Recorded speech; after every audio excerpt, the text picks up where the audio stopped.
All right, history time. And we're up to the 2007-2008 season. We're up to so recent that I want to get into some stats to show where guys who are still playing were at that point. And I'm not getting into trades and deals because at this point we're so recent. It's 10 years ago, right? So, we're getting into the recent years now. I'll talk about scorers a little more than I have been, and we'll make some changes from there in first and second team all stars. You know what? The books that I use are wrong so often that I'm just that's again out the window on this one. We'll see whether or not it makes it back into the next one. I'm kind of toying with the idea of doing each one a little bit different from here because again, this is 10 years ago, and 10 years ago Detroit had a pretty solid season, 54-21-7. Followed by San Jose at 49-23-10, followed by Minnesota at 44-28-10. They are the top three seeds in green because, and it may not be easy to see on your screen, but these are green and these are blue. The top three seeds, of course, your division winners. Anaheim is the number 4 seed at 47-27-8, followed by Dallas at 45-30-7, followed by Colorado at 44-31-7. The Flames are next at 42-30-10. Nashville makes the playoffs in the 8th seed spot at 41-32-9. Just missing the playoffs, the Oilers 41-35-6, followed by Chicago at 40-34-8. The Vancouver Canucks 39-33-10. That is the year that Roberto Luongo had a rough stretch the last few weeks of the year. The Canucks fell from first in their division to out of the playoffs, and Canuck fans turned on him immediately, and I was like, seriously? Arizona 38-37-7.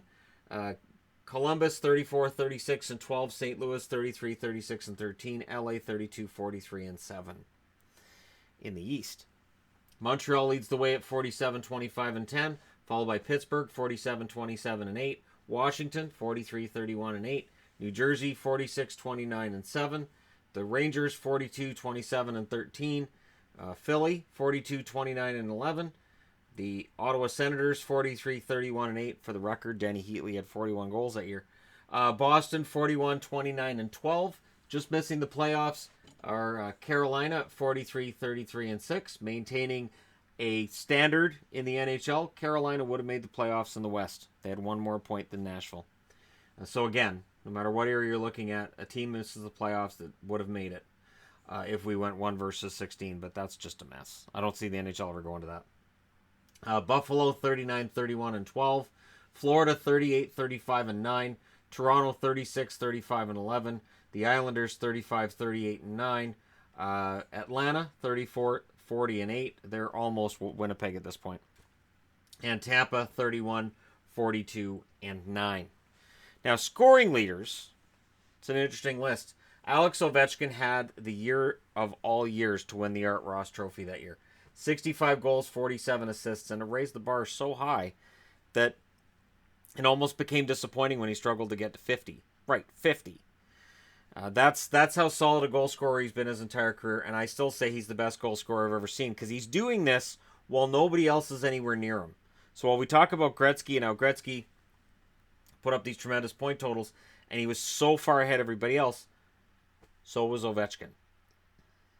Ovechkin, over his period of time, when you look at the amount of goals he scored and then you look at other players, it's not even close. Malkin's number 2 on the scoring list at 47 goals, 59 assists, 106 points. Followed by Jarome Iginla, 50 goals, 48 assists. Pavel Datsyuk, 31 goals, 66 assists for 97 points. Joe Thornton, 29 goals, 67 assists. Henrik Zetterberg, 43 goals, 49 assists. Vinny Lecavalier, 40 goals, 52 assists. And Jason Spezza, 34 goals and 48 assists, finishes in 8th spot. The rookies. This is where it gets really interesting. Patrick Kane, 21 goals and 51 assists. Nick Backstrom, 14 goals, 55 assists. Jonathan Toews, 24 goals and 30 assists. So Kane and Toews come in together, and Chicago becomes immediately relevant. And their attendance goes up by about 4,000 fans per game when these two were playing their rookie year. Peter Mueller, 22 goals, 32 assists, and this is why Mueller was thought of to be a star in the making, and it never really happened. Sam Gagner, 13 goals, 36 assists. And Andrew Cogliano, 18 goals, 27 assists, 45 points. And of course, because he's Cogliano, he did play all 82 games that year. Your trophy winners, as stated, the Art Ross went to Ovechkin. So did the Hart, the Pearson, and the Rocket Richard. There's only one trophy missing. We know what that is. And it's a trophy he finally got this year.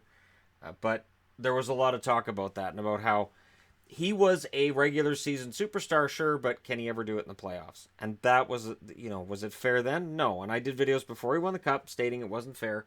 And I wasn't fair because I was one of the people who said that. Kane wins the Calder, and you can see why.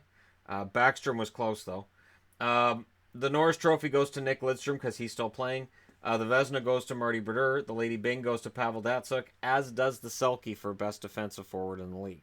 So 97 points and Best Defensive Forward. And while I've talked about it before and how sometimes I thought it was given to a guy who may not be the best defensive forward in the entire league, I have no problem with Datsyuk being named the best defensive forward in the league. He was one of the most complete forwards, I think, of his time. And it'll be interesting to see if, with him out of the league, when he's eligible for the Hall of Fame, I'll be really interested to see how that vote goes. Because while both Zetterberg and Datsyuk, I believe, put up the kind of career numbers that you would require to get into the Hall of Fame now, I will be interested to see if they get in on the first try or if it takes more than that. And I'll be interested for both. Not just one, but for both. So the Adams Trophy for Coach of the Year goes to Bruce Boudreau in Washington. Boudreau has a nice effect on a team, usually the first year he's there. And then we see where things go from there. And of course, he has the infamous Game 7 problem. Which, whether it's the teams he's coaching or if it's something he does in a Game 7, it's there. The Jennings Trophy for goaltending, for the goals against average, goes to Osgood and Hasek of the Detroit Red Wings. And this is something that I want to get to, is the whole Chris Osgood story. Because this is the year that, for me, he enters rarefied air, and I don't know why people don't talk about it. The Conn Smythe went to Henrik Zetterberg. The Masterton, for dedication to the game, goes to Jason Blake of the Toronto Maple Leafs. And the Clancy goes to Vinny LeCavalier, who's still in Tampa at this stage. So we get to the playoffs. And the first matchup I have to talk about, number 1 seed Montreal against Boston. And what do I say? Montreal versus Boston is a bad matchup for Boston. Montreal wins in 7. There was a lot of swearing that day. I was very angry that day. I was a very upset person that day when Boston lost to Montreal in Game 7. Because Boston is the underdog. I thought, come on, as underdogs, we're going to do this. We didn't do it. Pittsburgh sweeps Ottawa. So the number 7 seed Ottawa Senators were out. The number 3 seed Washington Capitals get upset in the first round by Philly. Thus, beginning that snowball of, can Ovechkin win in the playoffs? Can he win in the playoffs? And it will go on for 10 more years. Yeah. New Jersey, the number 4 seed, they lose in the first round to the New York Rangers in 5. Out west, Detroit, the number 1 seed, they win in 6 over the number 8 seed Nashville Predators. The number 2 seed San Jose Sharks survive a scare against Calgary in the first round and win that one in 7. The number 3 seed Minnesota Wild are knocked out by number 6. So what's weird is that the number 6 seed wins here, the number 6 seed wins here, so Colorado knocks Minnesota out in 6, and the number 5 seed knocks out number 4, same as in the East. So they match. Dallas, the number 5 seed, knocks off number 4 seed Anaheim, and this almost made up for that, but it doesn't. Nothing makes up for... Dallas winning does not make up for Boston losing. That's not how it works for me. Philadelphia, the number 6 seed, then knocked out number 1 seed Montreal, which made me feel a little bit better. But number 2 seeded Pittsburgh, Pittsburgh's definitely back at this stage. They knocked out the number 5 seed Rangers in 5. So they've lost 1 game out of their first 9 in the playoffs. Fantastic. Detroit, the number 1 seed, however, did not lose a single game against Colorado in the second round. So the big feud that we had a week and a half ago on these videos between Detroit and Colorado is really dissipated at this point. The number 2 seed San Jose loses to number 5 seed Dallas in the second round. Yeah, now that Dallas is in the Final Four, I feel a lot better about Boston losing in the first round. But I'm still pretty mad about Montreal. But at least Montreal was out too, so the number 6 seed Philadelphia Flyers then run into a wall in Pittsburgh, and Pittsburgh wins that series in 5. So now Pittsburgh's lost 2 games in their first 3 rounds. And Detroit, unfortunately, makes quick work of Dallas. They beat Dallas in 6, a series that I was proud of Dallas for what they did, but they fell short in the end. So six game series and they're out. So the Stanley Cup Final is Pittsburgh and Detroit. And this was a very entertaining final. Quite honestly, for a series between 2 teams that I did not cheer for, I was very, very happy about these finals. This was fun. Detroit wins both games 1 and 2 by shutout. 4-0 and 3-0. Game 3, Pittsburgh beats Detroit in 3-2. Pittsburgh then loses to Detroit at home 2-1. So we go to Detroit, and Detroit has a chance to wrap it up. What happens? The game goes to triple overtime before Pittsburgh beats Detroit 4-3. That was a great game. I watched the whole thing, and I loved it. Game 6, Detroit goes into Pittsburgh, aware that they don't want to give Pittsburgh any more life than they already have. You don't want Sid the Kid getting more confidence, and they beat them 3-2 in a very, very good game. Detroit wins the Stanley Cup in 6.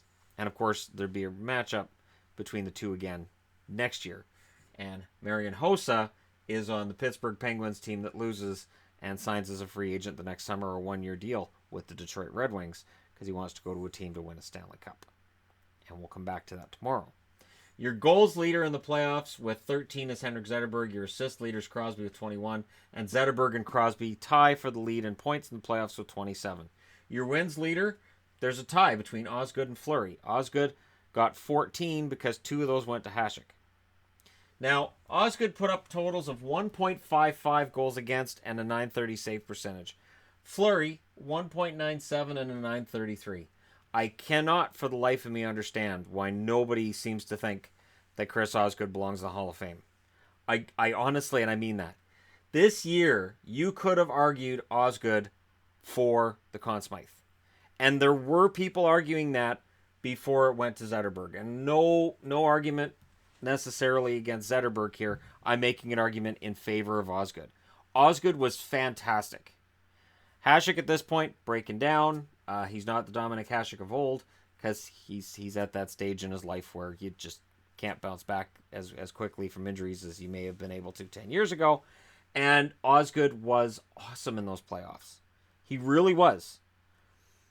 And that was the year that, for me, Osgood cemented himself as a Hall of Famer in my eyes. And I was one of those ones, too, that said, oh, Osgood's just a half-decent goalie behind a great team. Any other team, and he'd be crap. And honestly, his totals with the Islanders in St. Louis, while they weren't fantastic, he wasn't garbage for them either. So Osgood, over the course of his career, had pretty solid numbers, wins 400-plus games, and this Stanley Cup, largely, I would argue, was a key for him. And he was key for the team. 2 shutouts here.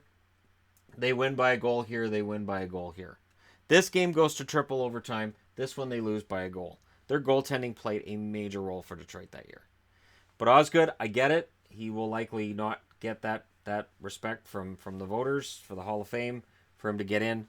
I will make that argument anytime I get the chance that Chris Osgood belongs there. Because I really believe he does. Based on this run in this season, I would absolutely put him in there. But I'd be interested to know your thoughts.